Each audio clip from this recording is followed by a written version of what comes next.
Hey guys, I'm back and today I'm going to be doing another installment of my Empties series here on YouTube. If you're new here, I collect my beauty trash. I also do project painting and get ready with me's and a bunch of other stuff.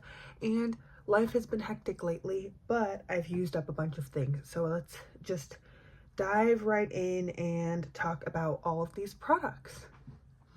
Okay, starting with hair. Why not? I have this Head & Shoulders Classic Clean Dry Shampoo. This is just generally the one that I use. I've tried like Selsun Blue and that one has such a strong smell, so I've been using this one. I got a different like varietal of this shampoo that I'm using now that I do not like as much as this, so I think I'm just going to go back to this when I'm done with that one. I have this Shea Moisture Coconut and Hibiscus Curl and Shine Conditioner with Silk Protein and Neem Oil. I like this. It says it's for thick curly hair. My hair is very fine but likes a lot of moisture, so I tend to use products for curly hair and it does better that way. This one, the actual conditioner was very nice. I liked it. The smell wasn't too crazy strong, but I do not like pump products in the shower because they stop pumping when it gets down to here, and then I have to like jerry rig it and try and get all the last little bits out because I like to get all of the product out of my products. And so the pump, and I just feel like when my hands are a little bit like wet and slippery, like holding it and pumping it is just not as easy as like squeeze. I don't know, maybe that's just me. I think that's it for hair, so let's do body. We have this, a lot of body wash. We have these two Bath and Body Works. One's in the scent Peach and Pretty, and one's in a mini that's Tutti Frutti Candy. These were both gifts, I think. I kind of like Bath and Body Works body washes because they lather really nicely. It's just very luxurious feeling, although I think if I looked I could find something that is the same luxurious lather that's probably better for my skin because I tend to have really dry and sensitive skin. I don't get like a rash or anything from using these kinds of products, but maybe I could find something that's a little more hydrating. Another body product, this is Sun Valley Sunshine Melody Body Wash. I don't know where this came from. It just kind of appeared in my shower and then was there, and then no one else was using it, and I asked everyone in the house like, is this yours? And they're like, no. So I used it. It was fine. I will not purchase it because I didn't even purchase it in the first place. Sunscreen, I have this Neutrogena Mineral Ultra Sheer Broad Spectrum 50 SPF stick. I got this when I was on a trip with my family because I am the nutty everyone needs to wear sunscreen person in my family.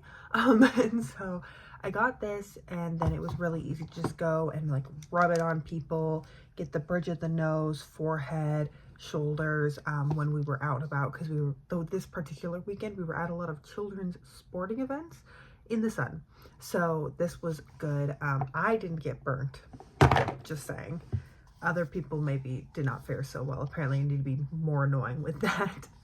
Then we have this Native Cucumber and Mint paraben-free, plastic-free deodorant. I've decided to stop using Native for a couple of reasons.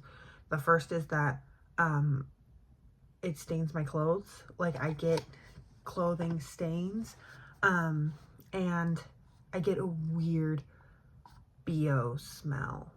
So I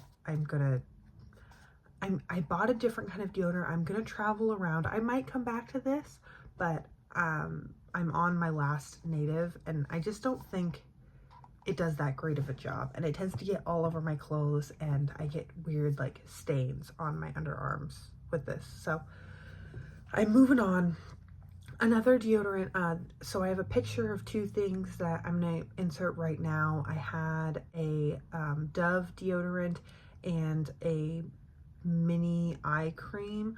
All of these were things that I took on my trip with me. I liked all of them. I will not be repurchasing the Dove deodorant. I like it, but then like it works really well for the first like 8 hours, and then I feel like at the end of the day I smell worse than if like I hadn't used deodorant. It like gives up halfway through its shift. And then the skincare was nice, nothing too crazy. The scrub was like very aggressive. I remember that. It was like very gritty, so I would mix it in with my cleanser to make it just a little bit less abrasive. And then the eye cream I liked, but I'm in my 20s. I don't really think I can give good reviews on eye cream and have people take it seriously. I just really want something that's like hydrating, and so I don't like exacerbate any natural lines that are around my eyes from like making expressions, because everyone has those. Moving on to face, some skincare. We have 3 sunscreens. I tend to have like a travel makeup bag that has everything I need in it, so that when I go to travel for work, go visit my parents for the weekend, whatever, I don't forget things, because I'm very forgetful. It's just easier if I have toothbrush, hairbrush, sunscreen, all those things that are needs. And then if I'm running late, I know I can just grab that and throw it in and I'm good. And most other things, I can figure it out. So one of these was in that bag. One of these I was using with my everyday skincare. And then one of these was like mostly used up. And then when I went to find my backup, I found it and used it up. So this, one of them, I don't even know how old it was. Oh, sorry about that. Okay. This is, I think, my favorite sunscreen. It leaves a little bit of a white cast, so if you are deeper than me, or if a white cast really bothers you, you don't wear makeup over your sunscreen, I could see how this will not work for you, but I really like it. It's affordable. I can get it at most drugstores. So I'm just gonna keep purchasing this one, I think. It also doesn't break me out. I have a lot of issues with SPFs breaking me out. Some foundations that have SPF really irritate my skin. And so I found one that works for me, so I'm sticking to it. I wanted to try this La Roche-Posay one because people had a lot of nice things to say about it. It's thinner. It leaves less of a white cast, but it also, I don't know, it just doesn't feel as sturdy. There's honestly something I like a little bit about this formula, slightly more, because it is a little bit more viscous. And it feels like I'm really getting in there with something. Some cleansing products. I have this Good Molecules Clarify and Cleanse Bar. This is my second one of this, I believe. I really like them. They're only $5. I feel good about the ingredients. My skin likes it.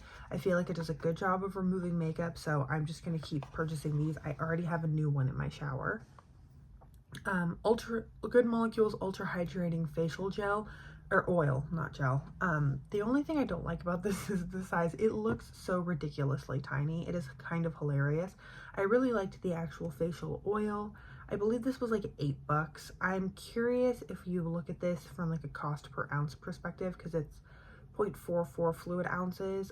If I could maybe find another one at the drugstore side of Ulta that's a little bit better cost per use, maybe I'll go look at the ordinary oils. This was a nice finishing product. I used it as a moisturizer, or I would kind of use it as a last step of skincare if I went in with a moisturizer that I feel like wasn't quite enough. This is the Beauty Stat Universal Pro Bio Moisture Boost Cream. This was nice, but honestly, this was a little mini sample, and I have no desire to like track this down again. It does not stand up to my holy grail, which I also have an empty of. This is the Youth to the People Super Berry Hydrate and Glow and Dream Mask. I feel like I use 2 of these a year, which is a lot to spend on moisturizer. I always buy them on a sale. I never pay full price for them. And they keep my skin so happy. I had so many issues with my skin in high school, and a lot of people do when you're going through puberty, but like I would break out and also have dry, like the area around the breakout would be so dry that if I tried to use like acne treatment, it would be really upset if I tried to exfoliate, but then if I tried to exfoliate, it would burn. Like I just had so many issues. So the fact that I've gotten to a place where like I have a couple products, some are very low end, some are very high end, I'm happy to do that mix and match and use the $5 cleanser with the $50 moisturizer. I'm fine with that. Something that was in my project pan last year are these First Aid Beauty Facial Radiance Pads. These are nice. I don't know if this kind of exfoliating is really for me. I don't know. I don't notice a difference when I'm doing it consistently. I have a whole other thing of something very similar to this in my like big box of skincare that I keep under the sink.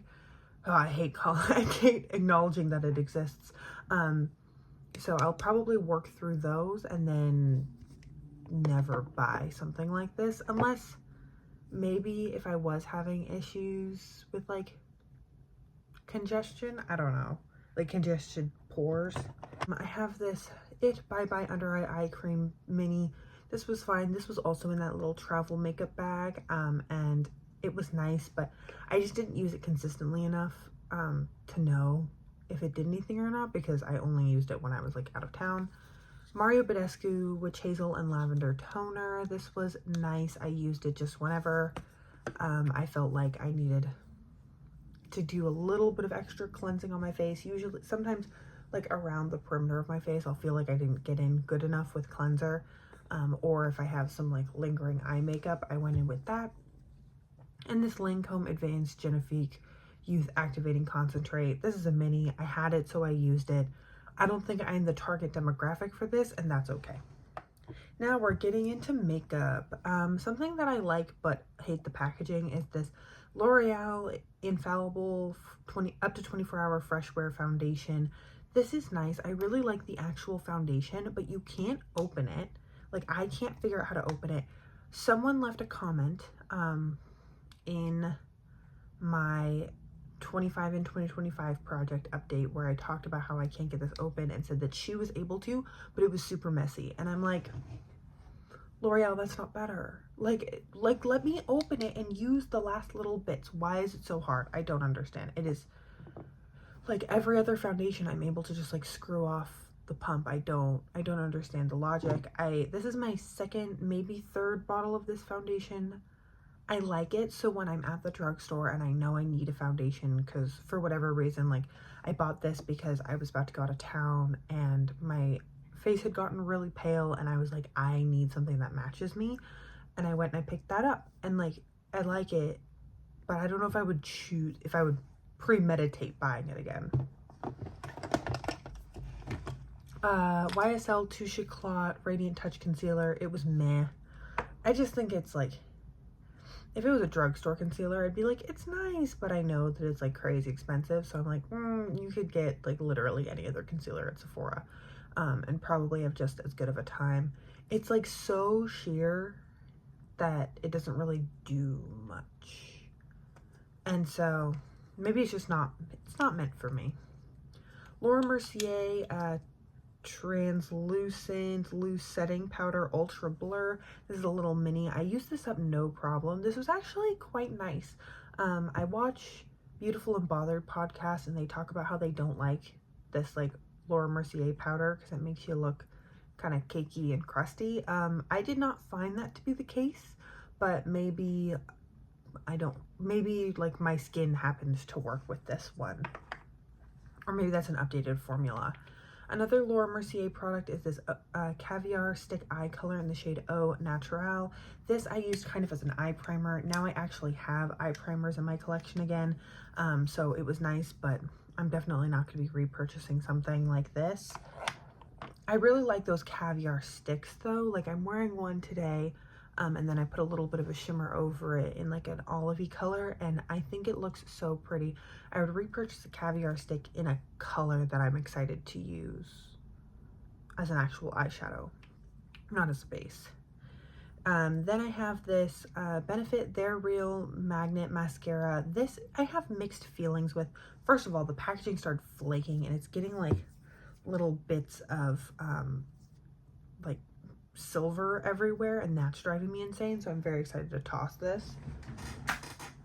And then when I first did like a little first impressions reel of it, it wore really well. And then I noticed as I was wearing it more and more, that I'd be really careful with like any skincare or any makeup that I put on my under eyes, because I would get like rings of mascara transfer under my eyes. It was driving me crazy. So I would never buy a luxury mascara that does that when I know I have plenty of drugstore mascaras that don't do that. And then the last product is the Creme Shop Eyebrow Pom Pom in the shade Taupe. This took me years to use up, and I am so glad that I finally got through it. I liked this. I don't know if I would buy a brow pomade again. I might someday. I'm really happy with using a gel and a pencil, which is what I'm doing now. I got really into using powders directly after I finished this up, and I just have a lot of products in my collection currently that work in my brows, so I'm not going to be repurchasing a brow pomade anytime soon. So that is everything for today's video. Thank you so much for joining me. I hope you are having an incredible, awesome day wherever you are. Please let me know what you think of all these down below, if you have any opinions on these products. And I hope most of all that I get to see you in a future video. Thanks, guys.